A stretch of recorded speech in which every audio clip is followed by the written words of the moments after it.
The rain had been falling since dawn, thin and persistent, the kind that blurs the edges of the world and makes everything feel suspended.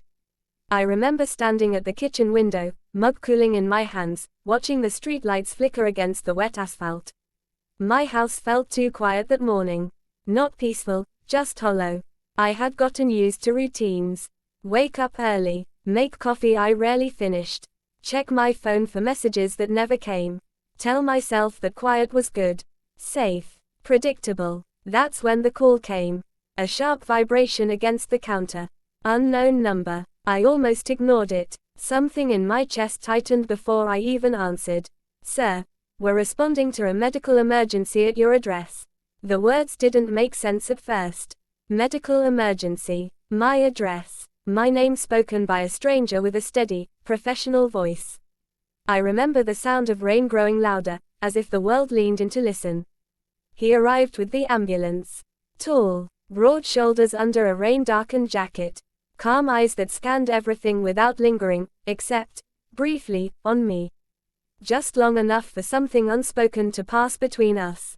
Curiosity, maybe, or recognition. I told myself I was imagining it. His name was Evan. He moved through my house like he belonged there, kneeling beside the couch, checking vitals, asking questions in a low, controlled voice. I answered automatically, but my thoughts were elsewhere, tracking the way his hands moved, steady and confident, the way his jaw tightened when something didn't add up. This was wrong, I knew that. Inappropriate. He was here to do a job. Still, when his fingers brushed my wrist, I felt it everywhere. The emergency passed quickly. Too quickly. A false alarm, they said. Stress. Dehydration. Panic masquerading as something worse. I laughed it off, embarrassed, apologizing more than necessary. But Evan didn't laugh. He lingered. Outside, the rain slowed to a mist. Inside, the air felt charged, heavy with things neither of us named. He asked if I lived alone. I said yes. He nodded, like that answer meant more than it should have. You should keep an eye on yourself tonight, he said. Sometimes symptoms come back. Sometimes. I watched him hesitate at the door. Just a fraction of a second. Long enough for me to notice. Long enough for my heart to start racing again, for entirely different reasons. When he finally left, the house felt colder than before. I stood there, listening to the fading siren, telling myself it was over. That nothing had happened. That nothing would happen. But later that night, lying in bed, I realized something was wrong. Not with my body, with the silence. And when a soft knock echoed through the house, too late, too deliberate, I had one terrifying thought. Why was he back? Old houses make noises. Pipes shift. Wood contracts. Memory fills in the gaps when silence gets too loud. Still, I didn't sleep. I lay there staring at the ceiling, counting the seconds between the ticking clock and my own breath. The rain had stopped, but the air felt thick, like the house was holding onto it. Every sound felt amplified, the hum of the refrigerator, the wind brushing against the siding, the faint creak of the stairs as the temperature changed. I didn't open the door that night, but the idea that it had been him followed me into the morning. I woke late, disoriented, sunlight slicing through the curtains in sharp, unforgiving lines. My phone sat on the nightstand, face down. No missed calls, no messages, just silence again. Safe, predictable, disappointing. I moved through my routine like a ghost. Shower, coffee, stare out the same kitchen window, now streaked with drying rain. The street looked ordinary, neighbors leaving for work, a dog tugging impatiently at its leash. Life continuing, unaware that something inside me had shifted. I caught myself listening. For sirens, for footsteps, for a knock. Nothing came. By afternoon, I'd almost convinced myself I'd imagined the tension, the look in Evan's eyes, the way his presence had filled the room long after he'd gone. Stressed as strange things, I told myself. Fear bends memory. Loneliness invents meaning where there is none. That's when my phone buzzed. A text. Unknown number. This is Evan, paramedic from yesterday. Just checking in. I stared at the screen longer than I should have. My heart picked up speed, uninvited and immediate. There it was again, that tightening in my chest, sharp and electric. He hadn't needed to text. They never do. Emergencies end, files get closed, names get forgotten. Unless they don't. I'm fine, I typed, then erased it. Too quick, too eager. Feeling better today, I finally sent. Neutral. Safe. 3 dots appeared, disappeared, appeared again. Good. Still. Keep an eye on things. If anything feels off, you know how to reach us. Us. Professional. Distant. I told myself that was all it was. Yet my fingers hovered over the screen, waiting. Another message came a moment later. I was in the area. Thought I heard something last night. Probably nothing. My stomach dropped. You were here. I wrote before I could stop myself. The dots stayed longer this time. Like I said, probably nothing. That should have been the end of it. Instead, an hour later, there was a knock at my door. Mid-afternoon. Too early to be casual. Too late to be official. I stood frozen in the hallway, pulse loud in my ears. The knock came again, firm, controlled, familiar. Not urgent, not hesitant. When I opened the door, Evan stood there in plain clothes. No uniform, no badge, just a dark jacket, rain boots, and an expression I couldn't read. I hope this is okay, he said. His voice sounded different without the sirens, without the professional detachment. Lower, warmer, more dangerous. I stepped aside without answering. He glanced around as he entered, the same careful scan as before, but this time slower. Intentional, like he was seeing the house, not just assessing it. You live alone, he said. It wasn't a question. Yes. He nodded, jaw tightening briefly. I noticed it again, the way his body reacted before his words did. I shouldn't be here, he added. The air between us shifted. I didn't ask you to come, I said, too quickly. I know. Silence stretched. Not awkward. Loaded. He finally looked at me fully, and I felt it again, that sense of being seen in a way that had nothing to do with symptoms or vitals. His eyes lingered just a second too long. On my face. My posture. The way I held myself like I was bracing for impact. You scared me yesterday, he said quietly.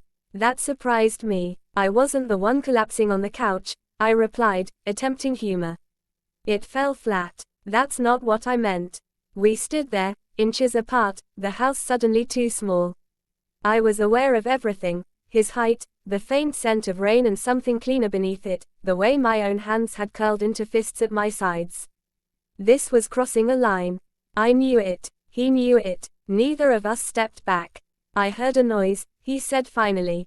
On my way home. I don't usually drive this route. Why were you driving it? Another pause. Because I couldn't stop thinking about you. The honesty hit harder than any flirtation could have. My mind raced to catch up.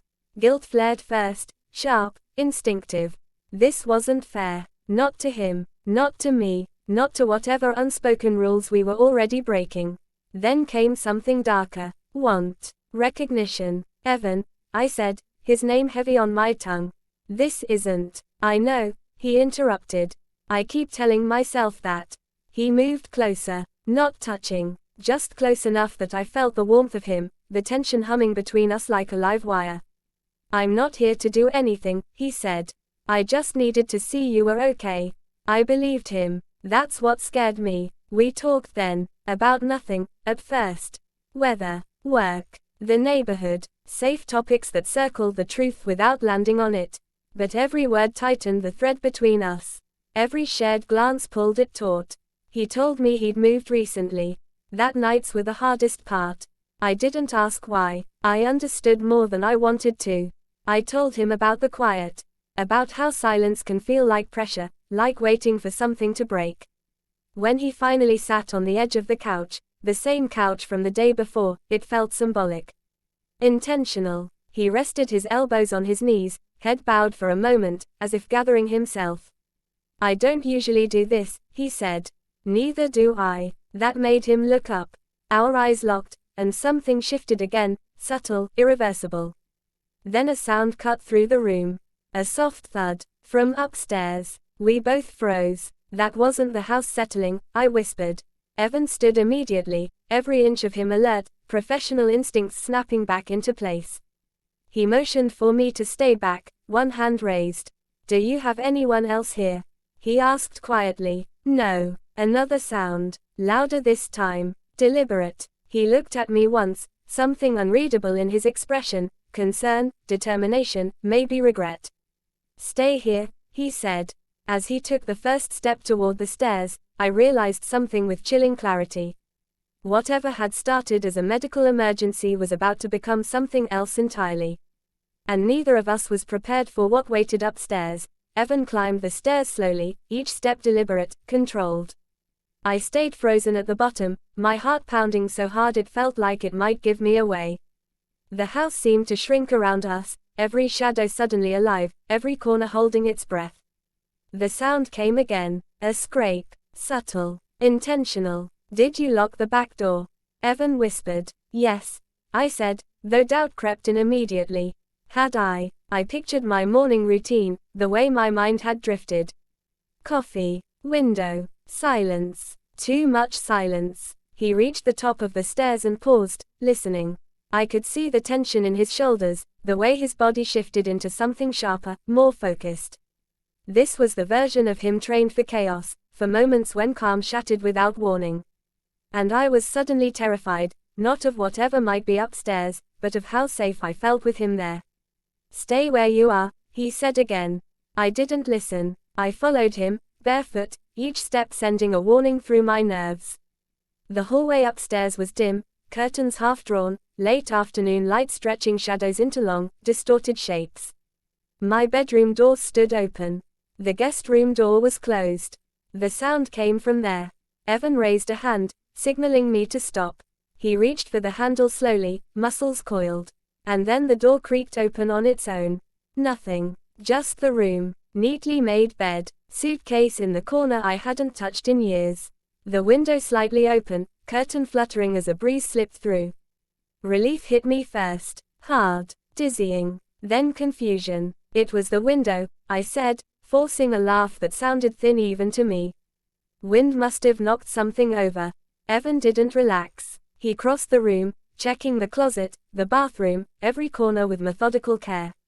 When he finally straightened, the tension didn't leave him, it just changed shape. You should have called this in, he said quietly. I didn't want me, he finished. The word landed between us, heavy and undeniable. Guilt flared hot in my chest.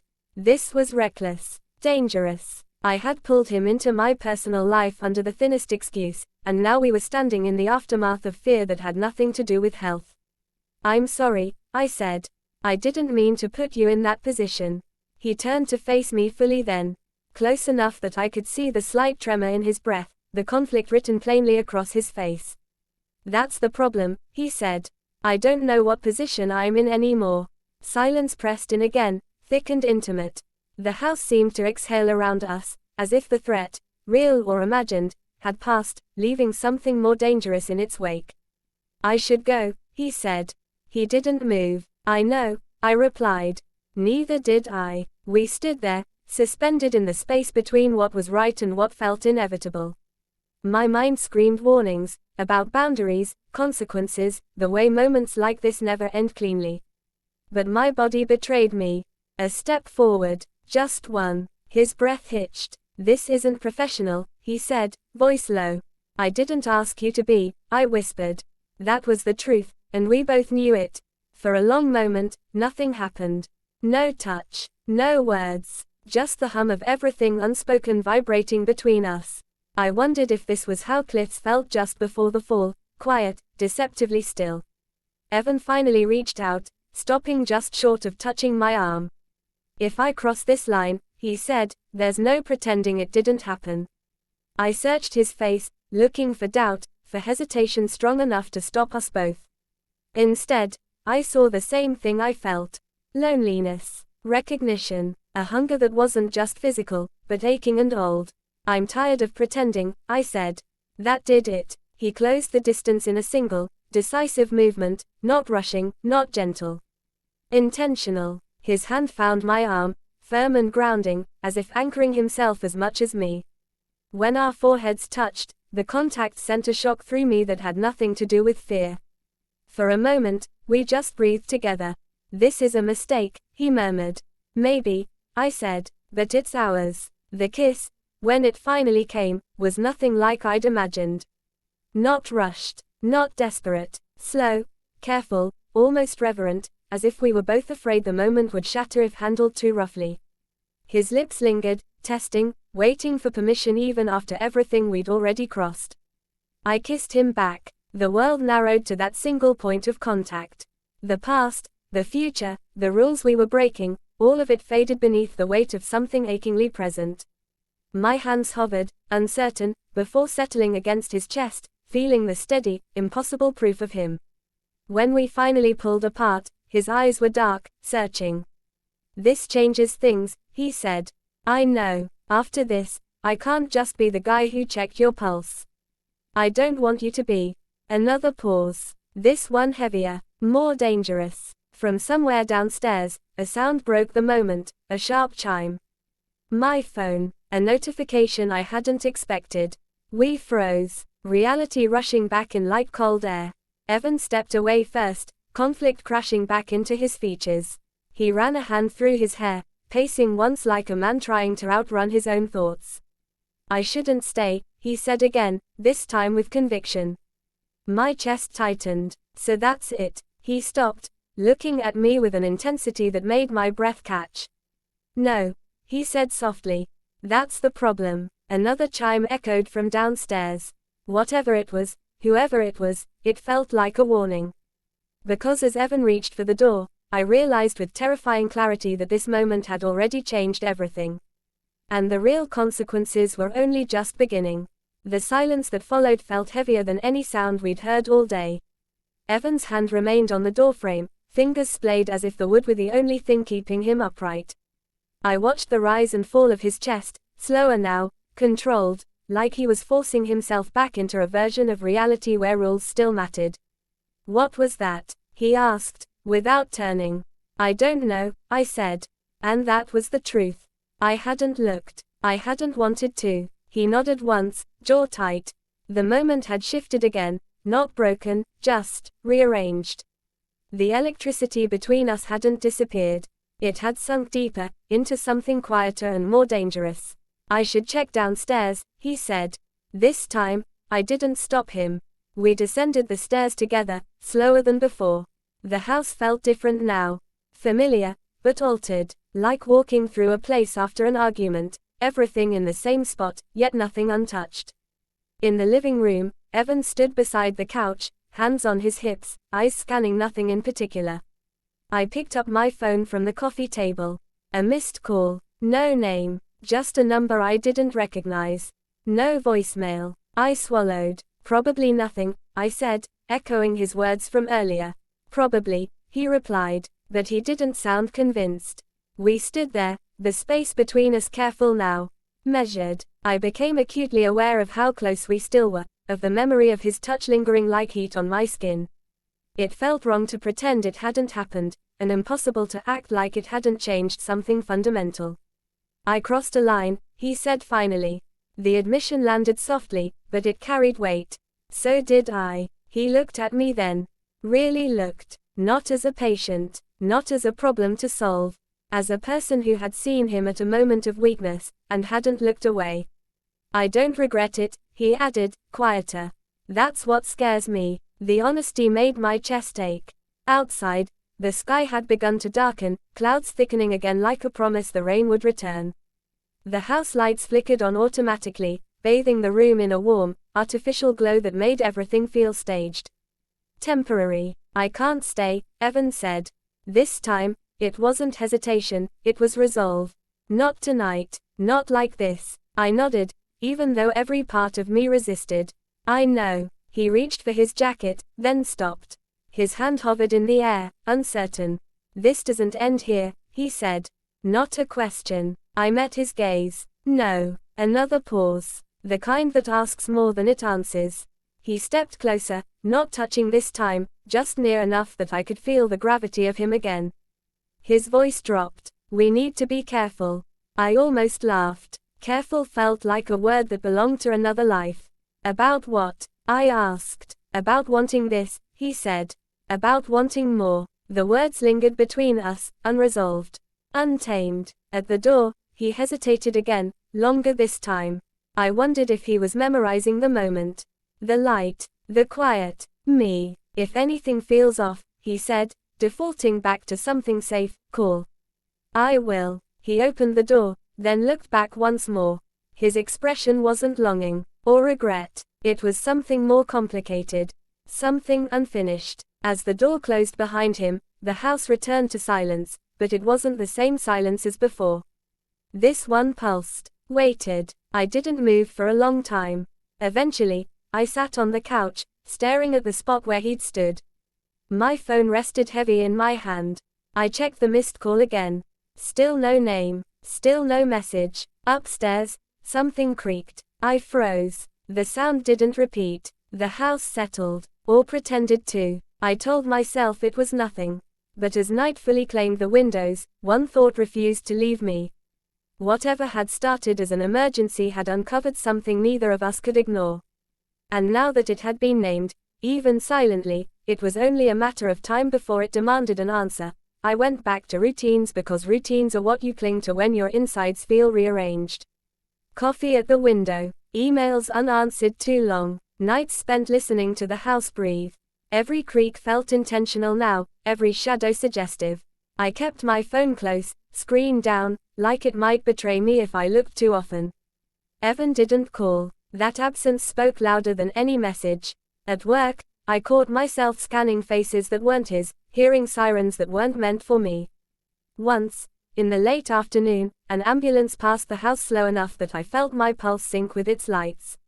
It didn't stop. It never does, until it does. On the third night, my phone finally buzzed. A text. No greeting. Are you okay? I stared at it, thumb hovering. The question felt layered now. Physical, emotional, ethical. Yes, I typed, then erased it. I think so, I sent instead. The reply came almost instantly. I shouldn't be texting you. I exhaled, a sound I didn't realize I'd been holding in. Then don't, I wrote. 3 dots. Gone. Back again. I can't stop thinking about that night. Neither could I. The way he'd stood in my living room like a man caught between instinct and consequence. The weight of his voice when he said wanting this was the danger. Me neither, I admitted. Silence followed. Longer this time. I imagined him somewhere else. Another house, another emergency, carrying what we'd started into places I couldn't follow. The thought hurt more than I expected. When he finally responded, it was with a photo. Not of himself, of my front door, taken from the outside, dusk light pooling at the threshold. My stomach dropped. Why are you here? I typed. I told you to call if anything felt off, he replied. Something does. I stood, heart hammering, every nerve alive. I hadn't heard the knock yet. Or maybe I had, and my mind had refused to acknowledge it. I crossed the room slowly, the house unnaturally quiet. My reflection in the glass looked like someone bracing for impact. When I reached the door, I hesitated, hand hovering over the lock. This wasn't just about desire anymore, or boundaries, or a line already crossed. This felt like a choice. I opened the door. Evan stood there, eyes searching my face like he was taking vitals without touching. He looked tired, wound tight, like a man who hadn't slept because sleep required forgetting. We can't keep doing this, he said.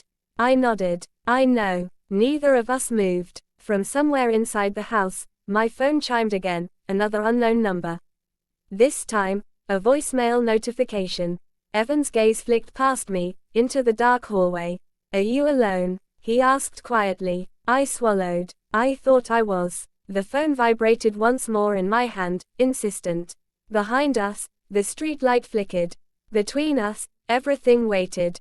And as I let the voicemail begin to play, one terrible, undeniable truth settled in. Whatever was coming next wouldn't ask for permission. The rain had started the night before, soft at first, like a whisper across the rooftops, then heavier as dawn approached. I woke to the steady patter against the window, the kind of rain that makes a house feel smaller, more intimate, yet oddly exposed. My apartment smelled faintly of damp carpet and coffee I hadn't finished the night before. I lingered at the window with a mug in my hands, watching the street below glisten, empty except for a single, stray umbrella drifting past. The quiet should have been comforting. Instead, it felt heavy, like the world was holding its breath. I sipped the coffee and stared at my reflection in the glass. Tired eyes, a face I barely recognized. I told myself it was just the week catching up with me. Long hours, too much silence, the kind of solitude that's safe, until it isn't. Then my phone buzzed. Unknown number. My heart jolted before I even answered. Sir, we're responding to a medical emergency at your address.